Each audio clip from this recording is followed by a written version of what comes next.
The exponential growth of the internet connections has led to a significant growth of cyber attack incidents, often with disastrous and grievous consequences. In our next panel discussion, our panel of experts will discuss achieving 100% government and public sector cybersecurity and predict risk. I would like to invite Mr. T. Radhakrishna, editor, South ETGovernment, to moderate this discussion. Over to you, Mr. Radhakrishna.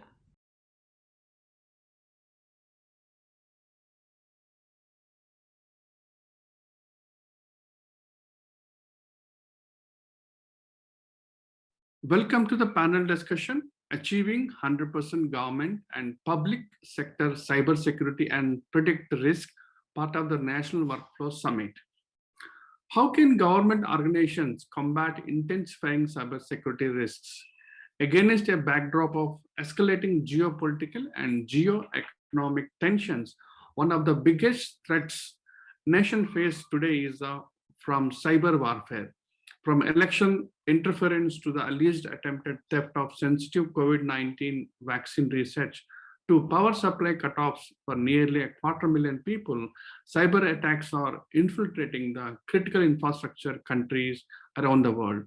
Not just the state actors, but also non-state actors today have more technical prowess and motivation and financial resources than ever before to carry out disruptive attacks on a country's critical infrastructure.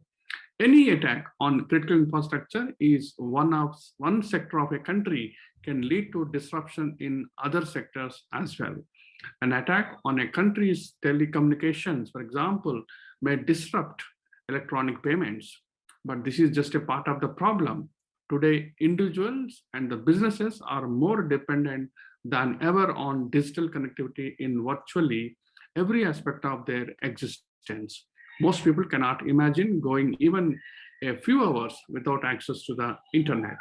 Hence, there is a need for a comprehensive strategy for central government and state governments to have a vibrant cybersecurity system. To discuss the panel discussion, I am joined by Mr. Karthik Bappanad, Center Head, Cybersecurity Karnataka from Government of Karnataka. Mr. Munish Chandan, Head, State SeMT, Department of Electronics and Information Technology from Government of Haryana. Mr. Sanjay Kumar Das, Joint Secretary, Information Technology, Department of Information Technology from Government of West Bengal. Mr. Ranndeep, Chonker, Solution Sales Manager, Security and Risk from ServiceNow. Gentlemen, welcome to the panel discussion. My first question to Mr. Karthik: what is your initial remarks on how can government organizations combat cybersecurity risks? Your experience in dealing with cybersecurity attacks, if you can share your initial remarks. So when we talk of cybersecurity with respect to the government, I think it consists of which is how do we promote safe practices in the cyberspace amongst general public. Second is cyber security itself, and third is privacy, right? How do we protect privacy of public when we do our implementation of IT systems? So all these three need to be considered as part of cyber security. And cyber security itself can be seen as comprising of two aspects. One is the internal facing aspects, right? How do we protect our IT assets, the IT assets of the government? And second is the external facing aspect, which is how do we protect the people? When somebody becomes a victim of cyber crime, how do we provide justice to them? How do we strengthen law enforcement when it comes to handling cyber crime cases, etc.? So cyber security would involve both this internal facing aspects of protecting our IT assets and the external facing aspect of protecting the people, right, from cyber criminals. One of the most important aspect we need to think of is to build capacity in cybersecurity it's also important to build capacity in information technology itself, right? Because unless you have strong capacity in information technology, unless you have a strong IT team, your IT teams will struggle invariably when it comes to managing cyber risks, right? So, I mean, if you think of Maslow's hierarchy of needs, only when your basic needs are taken care of, you then progress to the next level and think of safety, security aspects, right? So it's extremely important that we build capacity in information technology. This capacity would result in improved productivity, and that improved productivity will then result in giving them the ability to think of managing cyber risks, right? Otherwise, how much ever your security team or CISO tells you do this, do that, the IT teams will struggle to follow secure practices. So it is extremely important that the capacity in information technology kind of becomes a prerequisite to ensure cyber security, right? With that, I will close. But one thing I would like to say is, the title says 100% security, which is not going to be. It's not realistic, right? We all know that private organizations in the industry who invest millions in cybersecurity also tend to have cyber breaches. So 100% security is aspirational, probably not realistic, but we need to look at cyber security from a risk perspective, right? What are the risks that I'm exposed to when I do my IT implementations, and to what extent are the risks acceptable, and to what extent should I protect myself from these risks, right? That's the right way to look at it. Thank you, Mr. Karthik. Mr. Munish Chandanji, welcome to the panel discussion. Can I have your initial remarks on how can government organizations combat cybersecurity risks? Thank you, ET, for organizing this information security summit. See, COVID has taught us many things. Many applications were developed unplanned during that time because that was the need of the hour. And many states, many organizations, many departments, they faced a lot of challenges with regard to the cybersecurity incident. So the criminals or hackers, they across the world, they were trying to breach these websites and security of these websites, and accordingly they were giving challenges, more bigger challenges, even in the difficult times. So Haryana, I'll talk about the Haryana's perspective. Haryana was much ahead of all these aspects. We had launched our cybersecurity policy in 2017. That was we were the first state to do that, and since then we were following our policy to strengthen our security infrastructure, to have a better team, to better capacity building training. So in government organization, the awareness is most important. That is the critical part which I feel. So we conducted, then we tied up with different organizations like NILIT and CDAC, and we organized at the district level.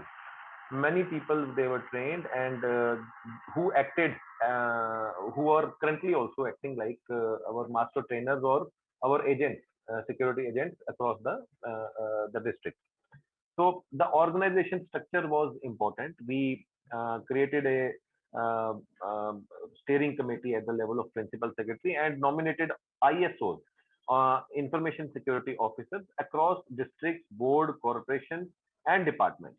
We also nominated ISOs and given fixed responsibilities at the data center level. Suppose instead of having a blame game, that if there is any incident, nobody is accepting that this is a network breach, or this is a software breach, or anything else. So we fixed responsibilities that for any software related, this person is responsible; for any network related, the other person. So there was a proper organization structure in place since 2017-18 that we had.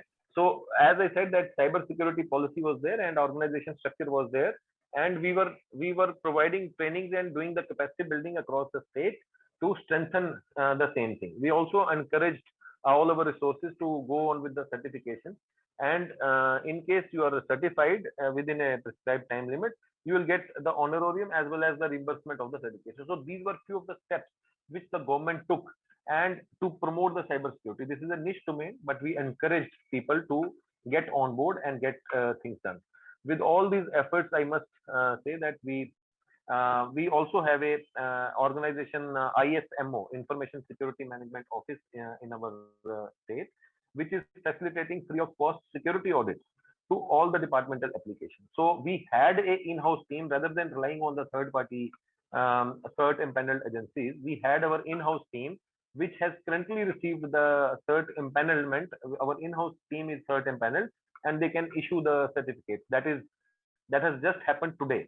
So till 23, we are now cert empaneled, and we'll be strengthening it further. We'll be adding augmenting resources to to take more applications at the same given time. Plus, the department is also carrying out the developmental activities by the in-house teams, as the ISMO and development teams are working together. So all the developers, they are trained with the top 10 OS vulnerabilities, because they are the ones who need to be fixing them in case they are found in the audit reports. So these people, they are, while developing only, they are taking care of those vulnerabilities so that our security applications are very compliant to the compliance set by CERT. These are some of the steps. It is just a preparedness. So rather than reactive approach, we are more proactive, and we are setting things we are building capacity not only of the organization but also in the department itself, so that things they come in place. Thank you, Munish. Mr. Sanjay Kumar Das, welcome to the panel discussion. Your initial remarks on how can government organizations combat cyber security risk, if you can. When you are actually you are succeeding to stalwarts, you hardly have something to say. So just adding to what my predecessors have just told, Cybersecurity Center of Excellence of West Bengal happened in 2017. And I'm very much actually, honored to speak that before we launched this Cybersecurity Center of Excellence, I had a detailed discussion for nearly 2-3 days with the Principal Secretary IT of Haryana. The Principal Secretary actually helped me in a lot of ways. So thanks through Munish ji, thanks to the Principal Secretary of IT Haryana at that point of time in 2007. So thank you, sir. When we actually developed this, set up this Cybersecurity Center of Excellence in 2017, our Center of Excellence was a zero budget organization, and it succeeded the very bad attacks arising out of Pattaya, North Pattaya, and other these things. So what was happening? We thought that our Center of Excellence would be a completely in-house effort, and we will pull in all resources from different organizations. We will not go in for this fund-intensive activity, and we would be actually making something which will stick. So what we did is that we set up Cybersecurity Center of Excellence with 5 verticals, or rather 4 verticals, 1 horizontal. 2 verticals prior to the incident, the cyber incident, and 2 verticals post-incident. So prior incident verticals are mainly, first of all, is this training and awareness. The second vertical is cyber assurance. These are 2 pre-incident verticals. Post-incident verticals are, first is security operations, that means incident response and mitigation. And the 4th vertical is cyber forensic and cyber forensic and investigation. So these 4 verticals are supported by a horizontal. The horizontal is research and development. So in these 5 definite verticals, we put various resources from different departments, organizations, and we started by creating an ecosystem where value is of prime map. So we started by understanding that whatever we are going to do, we will do it in scale.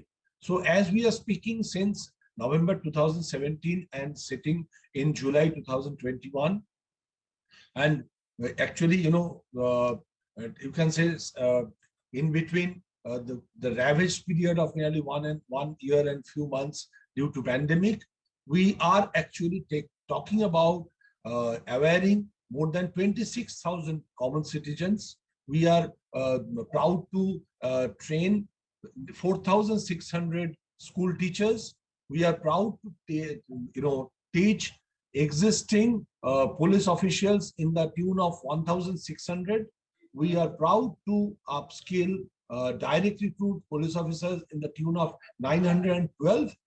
We are proud to actually, skill up nearly 7,200 government officials. And they include first responder training, detailed responder training, cyber security orientation training, on-the-job training, cyber, the secure code practices for developers, coders, scripters, and mainly database managers. And not only that, it also included the very specifically, hands-on training on all CDR IPDR tools. We bought and installed at 31 police stations.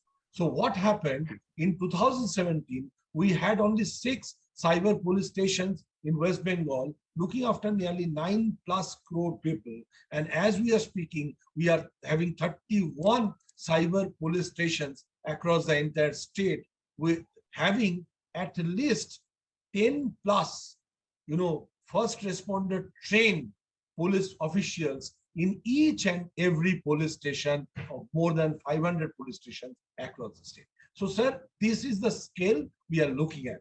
This year, we are going to, because we are right now into digital domain, we have created cyber security, the cyber Swadhinata program. So in cyber Swadhinata program, we have already upskilled more than 700 teachers, students, and professionals. Whosoever wants to log in, this is a weekend-based program. So this is what we are looking at. And our organization, as I am speaking, this is still a zero budget organization. We are under the Department of IT. So whatever budget we actually require, we propose, we approve, and then we do work, and then we reimburse. So there is no specific budget for our cybersecurity center of excellence. That is what our government in the Department of IT has done. Thank you, Mr. Sanjay Kumar Das. I welcome Mr. Ranndeep Chonker to the panel discussion. Sir, in today's scenario of intense geopolitical competition, it is extremely critical for the users to remain vigilant for any cyber threats, any cyber attack. How ServiceNow can help in ring fence and make a more secure environment and help government organizations for cyber resilience, if you can. To answer your question specifically, see, the focus has to be on understanding what the threat is. In today's world, the volume, because obviously we as organizations are growing larger, right? The benchmark or the reach of IT is massive. The kind of services that my esteemed panelists are providing today to the public, to their own departments, is a linchpin, right? And the number of people who are availing those services are also massive. Okay, you can't even count, how many. So it is very clear, and it is very important to understand what is real threat and to focus on that real threat, right? To understand where the threat is coming from, and once you understand where the threat is coming from, put in mitigating controls so that that threat does not reoccur again, right? And that's exactly how we believe at ServiceNow that there is a way forward to control the deluge of cyber attacks or cyber threats that are occurring today in the market, in the enterprise, and in the public space. Thank you, Mr. Ranndeep Chonker. And my second question to Mr. Karthik Bappanad. So what has been your experience in dealing with the cyber security in your organization, especially during the pandemic? So during the pandemic, like Mr. Munish said, a lot more IT systems came up, had to be brought online, in a very short period of time. And for a period of time, a lot of people were also working from home, but that is now, kind of back to normal. One aspect I can talk about is around how the pandemic has impacted people in terms of cyber crimes, right? Because the pandemic, made even the common public, lot of our other transactions, went online compared to what it was earlier. Um, Especially when especially during the second wave, when you had scarcity of essential items, uh, the criminals also made took advantage of the fear, and lot more cyber frauds happened during the second wave. So this is something we need to be cognizant of. The Of course, the government is doing a lot to strengthen law enforcement when it comes to improving how law enforcement can respond to cyber crimes. In Bangalore, we have a helpline number, which anybody, if you dial this helpline within the first 2 hours of being of falling prey to a cyber crime, the police can interface with the bank, and then they'll be able to freeze the account and give back the money, etc. Something similar has been done by the central government as well. So yeah, the pandemic has really exposed us to how the criminals would take advantage of gullible people when more and more of us go online, right? So it just highlights the importance of having a strong cybersecurity foundation when we talk of digital India. So digital India is great. We are looking at making more and more services to public available using digital channels, but it's extremely important to keep in mind that all our digital programs need to have security baked into it, what we call secure by design, right? Has to be so security should not really be an afterthought. It should be thought about and baked in right from the initial stages of any digital program. Over to Mr. Munish Chandanji. Having policy in place, practices in place, what has been your experience in dealing with the cyber security in your organization or in the state of Haryana? As I mentioned that, as Karthik also mentioned that we uh, during the pandemic time, it was the IT which was running the government. So all other practically speaking, all other systems, they were standstill, and it was the IT systems which were facilitating all the government bodies to carry out their working. Whether it was ration distribution, whether it was a movement from one location to another, whether it was generating a pass to go and get your for emergency travel and all. So it was all IT, and that I see COVID personally as a welcome thing for the IT infrastructure, because many things which were that time considered as kar sakte hain, that is a future approach, they became the new normal. The very VC we are having it now at the conferences, we are right now having that VC systems, that is a very new normal. So meeting hai to okay, we go it in a VC. So earlier that was not the case. The travel was there. Now with COVID and these travel restrictions for such a long time, people are accepting and they are cutting short their travel. So that is one plus point what I see. If you ask me how these things were tackled during that time, as I said, that preparedness is the only thing which will keep you abreast. We had our IT systems, which we had our security systems in place. Plus, as the development was happening totally in-house, the developers, though they were sitting at their places developing from their home, but the environment which they were trained upon during the last 2 3 years, they knew that these are the systems which are prone, and we were taking security certificate waivers to get it hosted on the web servers, and whether they were mobile apps, whether they were web portals, but we hardly encountered any cyber attack in all the new applications which we developed. There were multiple attempts to hack it, but because of the readiness, because of the preparedness, we were ready. So as Karthik ji also said that we cannot be, we also believe in the theme that instead of being reactive, we should be more proactive. So it is the readiness which saved that time. And when everybody was there sitting at home, the IT systems were the most burdened people who were working day and night to make the things smooth for the public. The biggest the biggest project what we feel that biggest challenge what we feel the people were facing to go and visit their bank branches because of the restrictions they were unable to go. So these IT systems, we created one bank slot and cash delivery at home portal, which was offered to other states also as a free of cost solution, wherein the automatic pass was generated for a slot booking in the bank.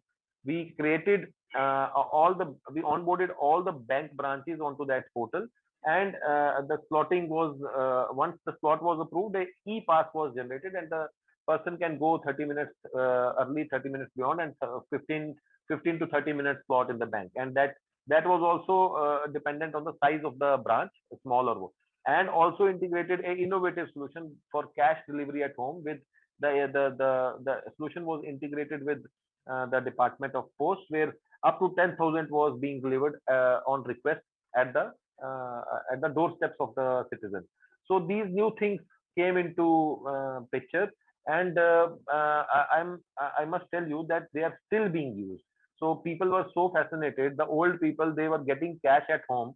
They wanted to use the same system, and they're still using it. So many things they came up, and that was a blessing in disguise for the IT adoption, I would say. So the governments they became more practical towards getting used to IT. So Okay. this is the positive side what we faced. Okay. Thank you, Mr. Munish. And sir, what has been your experience in dealing with the cyber security in West Bengal? Over to Mr. Sanjay Kumar Das. My experience of dealing with cyber security is, from, you can say, denial to aversion to, you can say, acceptance, and then to readiness. Because during the last 5 years, actually, I'm very happy that we were jolted from our slumber by a series of ransomware attacks in the year of 2016 and 17. And whether Mr. Karthik or Mr. Munish or Mr. Ranndeep or anybody would accept or not, I, with folded hands, would like to accept, government applications, government institutions, government infrastructure, public ICT infrastructure got tremendously hit.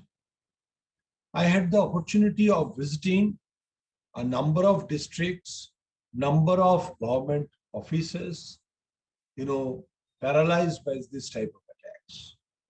I understood that two things can save. As we are hit by a pandemic, this ransomware and other incidents are just like pandemics. Two things can, this thing save. Like Mr. Munish has been telling, preparedness, that is cyber hygiene. So if we have health hygiene today to save us by wearing these masks, having sanitization, continuously, ensuring that you take all precautions, even then contracting this thing, COVID, taking vaccine shots and continuing with life.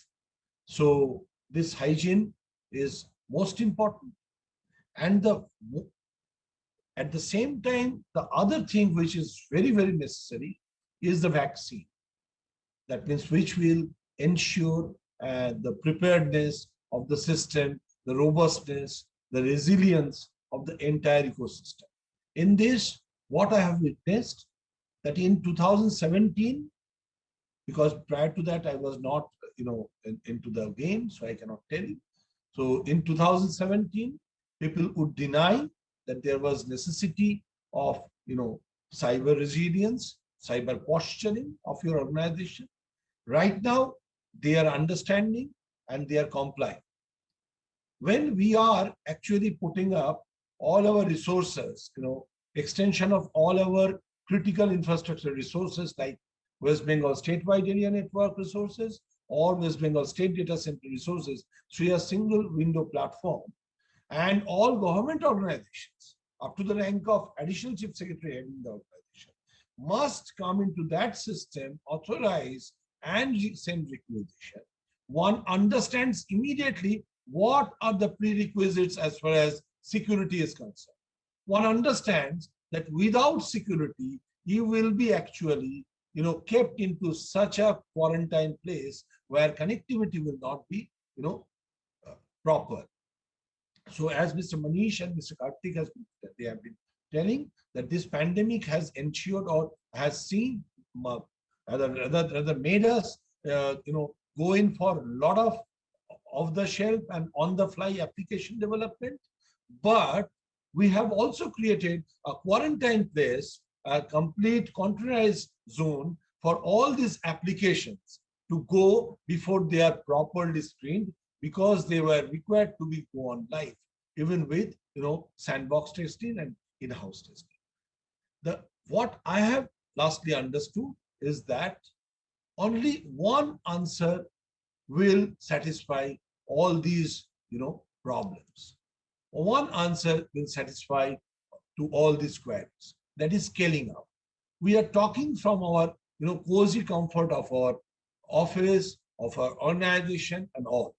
The person who delivers the vegetable to my home, or the person who is impaired for not seeing and staying at the furthest corner of my state, is required to log on into CoWIN application in order to receive a vaccination shot. So Honorable Supreme Court says this is not digital inclusiveness. In order to, our challenge will remain until those persons are covered by digital inclusiveness with safety and security as a prerequisite. That is why I've So over to Mr. Sandeep Chonker. We all see that a lot of local solutions are emerged during the pandemic under Atmanirbhar Bharat, which is a key initiative to drive local initiatives. What is ServiceNow's position on supporting the Atmanirbhar Bharat Yojana and working on it, if you can say, please? So essentially, ServiceNow as a capability is a platform, right? And we provide a platform for developers, capability builders who want to utilize this to deliver excellence in the space of IT, in the space of cybersecurity, in the space of risk, right? What we endeavor to do is to build these frameworks which are readily available, and there is no coding that is required to actually utilize or customize that framework. It is world class, it is built on standards, and you only need to configure it to meet the needs of a local body, a government or an enterprise. So essentially ServiceNow has the ability to support Atmanirbhar Bharat products that need to be configured and brought up quickly to meet local needs through our platform approach. And we've seen this being implemented very, very successfully for various initiatives. Thank you, Mr. Ranndeep Chonker. And over to Mr. Karthik Bappanad. And owing to COVID-19 pandemic, our dependence on all matters digital has increased dramatically. In your view, which are your ongoing cybersecurity initiatives or your roadmap for the cybersecurity risks, if you can highlight? Yeah, so like I said, the adoption of digital, technologies is going to increase more and more, right? COVID has, probably accelerated it, but even otherwise, there was a lot of interest and push from within government to use information technology for improving the quality of service delivery to public. The like like Mr. Sanjay was saying, in the last few years, the awareness of cyber risks has definitely increased, right? And I would say, this is probably due to two very newsy incidents, right? One was the 2016 Bangladesh central bank cyber attack, and second was the WannaCry, NotPetya, and other ransomware attacks that started from 2017 onwards, right? So these attacks became very much prominent in the news, and even in the private sector, these attacks kind of made CISO's job a bit easier, in terms of communicating and convincing, whether it's your senior management or the board or the IT teams, of the importance of managing cyber risks, right? And the same thing, in the government also, the awareness of cyber risk is now quite high. So the key now really is to build the capacity, right? And address the skills gap.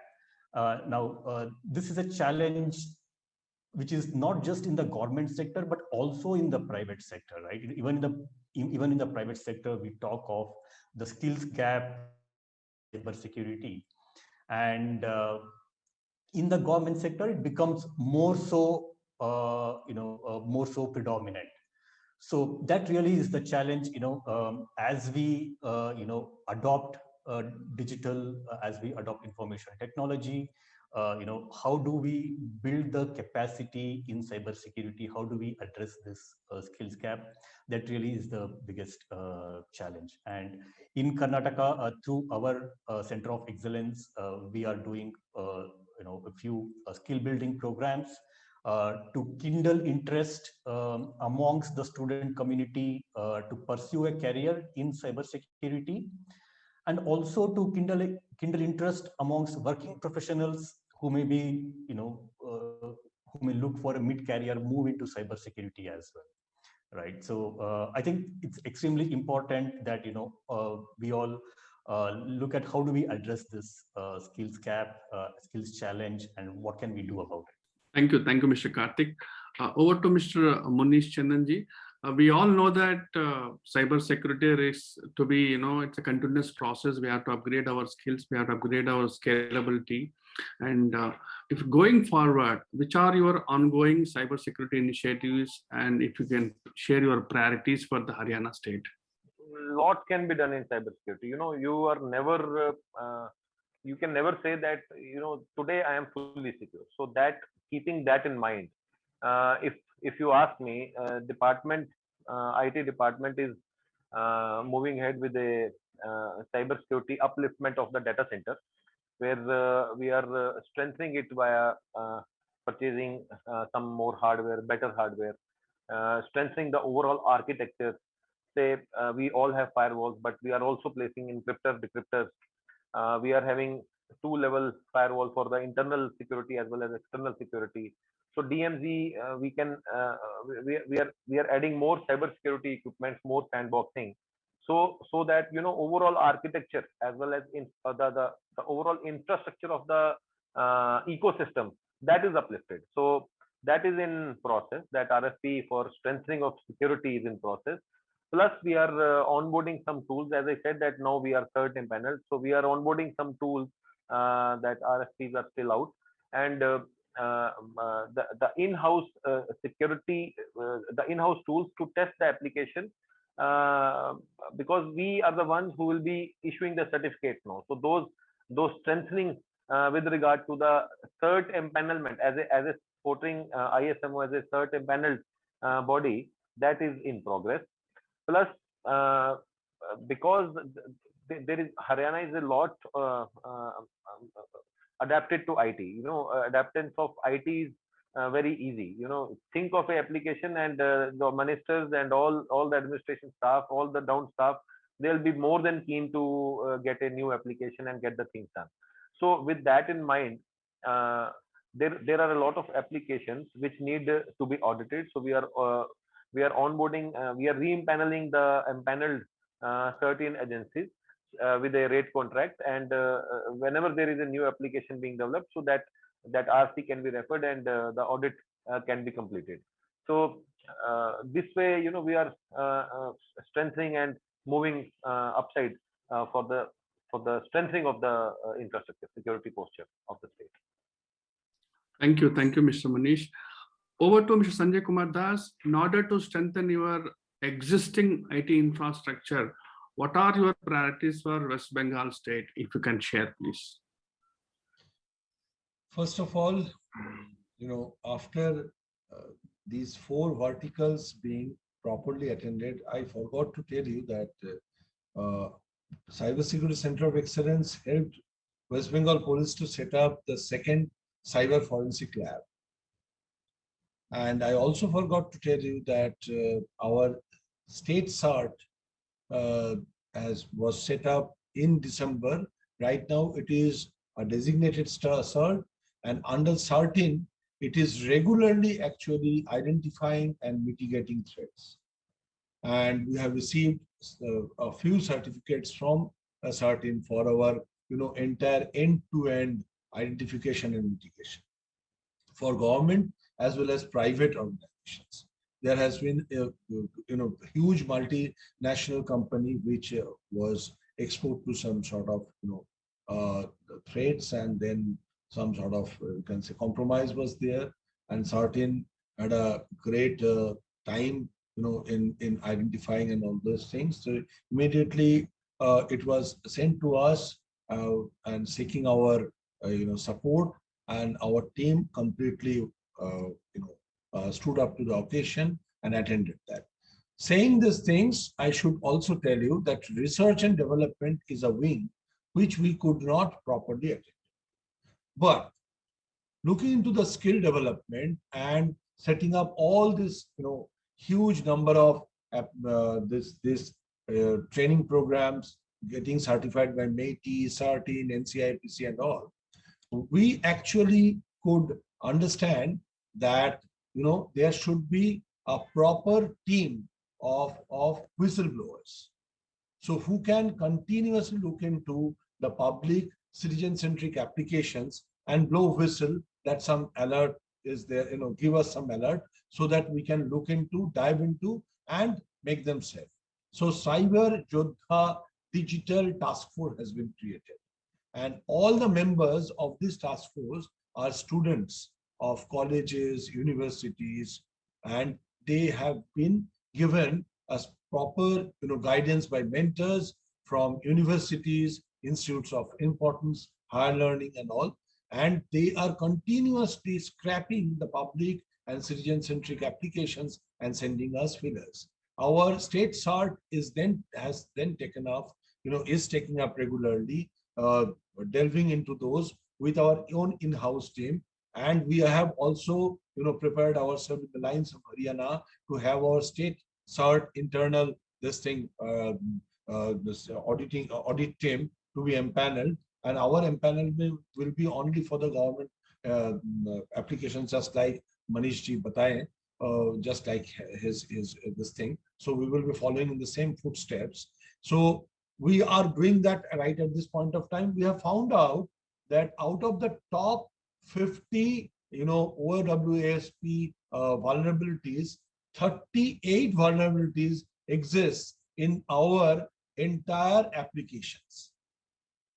So all these applications have been made safe, and these 38 type of solutions we have actually made into template.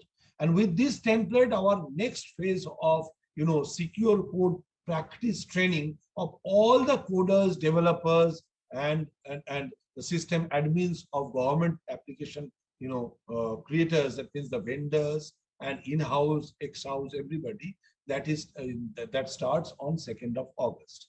So skill building is one. And lastly, we are so proud to tell you, as we are speaking, one of the government polytechnics is rolling out diploma in cyber security from the polytechnic level, the first of its kind in the entire country. And I'm also very proud to announce the cyber security guard vocational course has also been approved and given NSQF ranking. So in the, you can say vocational level, we are gearing up to train all physical security guards, and we are making them cyber security guards. And in the, domain of, you can say pre-engineers, that means the diploma level, we are having a 3-year comprehensive, absolutely, cover to cover course on diploma in cybersecurity. These people, these resources will remain with the startups, will remain with the MSMEs, because graduates and postgraduates will go on to work in MNCs and go on to serve people who will not remain. They are going to be people who mostly will not remain here to serve their own people.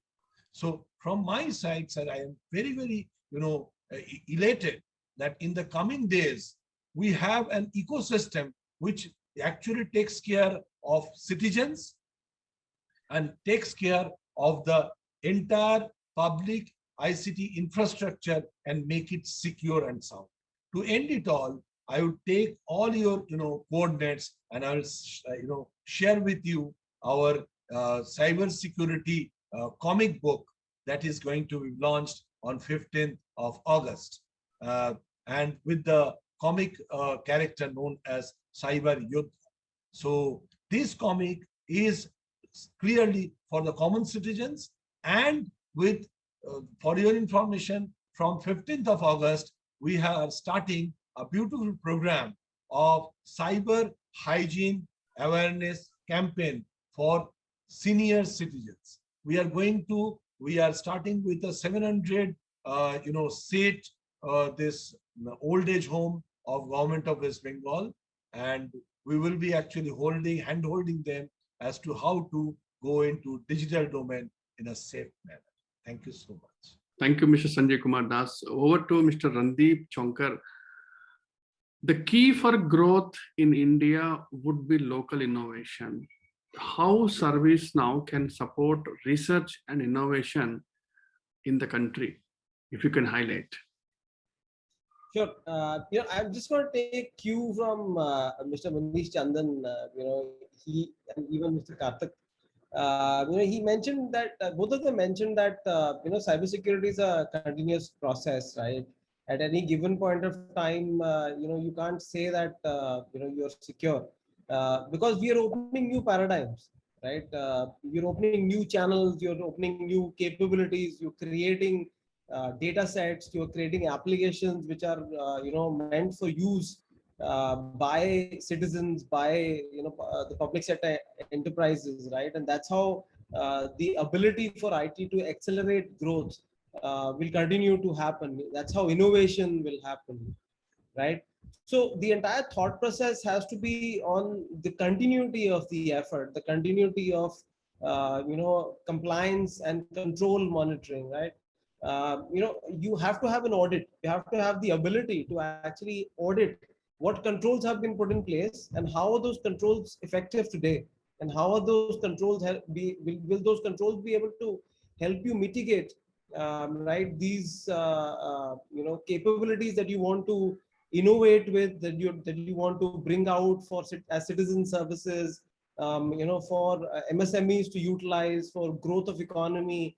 That is the endeavor of this entire surge towards the IT and cyberspace by the public sector, right? And that's where ServiceNow comes in with the ability to allow to create a single data set and allow that data set to be monitored on a continuous manner, right? To ensure that those controls that are in place are effective, okay, and coming up with use cases and run books, which help you then take corrective measures and corrective undertaking to be able to ensure that future endeavors are built on platforms that are agile, that can be utilized for growth of the economy in the right manner. And that's where ServiceNow can help come in and help substantially in the public sector.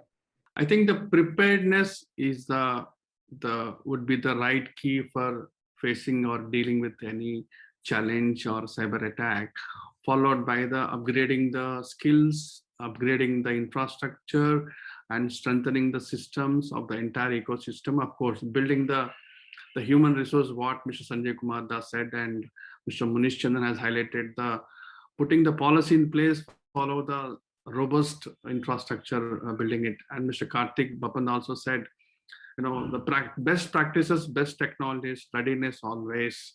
So make you, prepare to face and deal with any crisis and challenge and cyber attacks.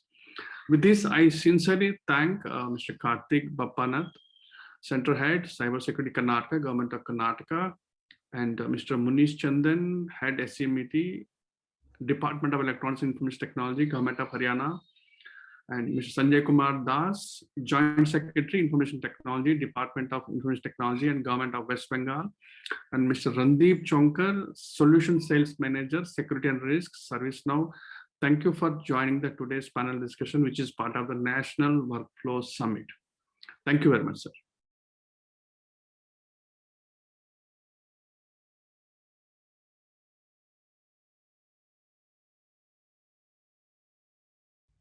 Thank you, speakers, for your valuable time and imparting some really thought-provoking learnings.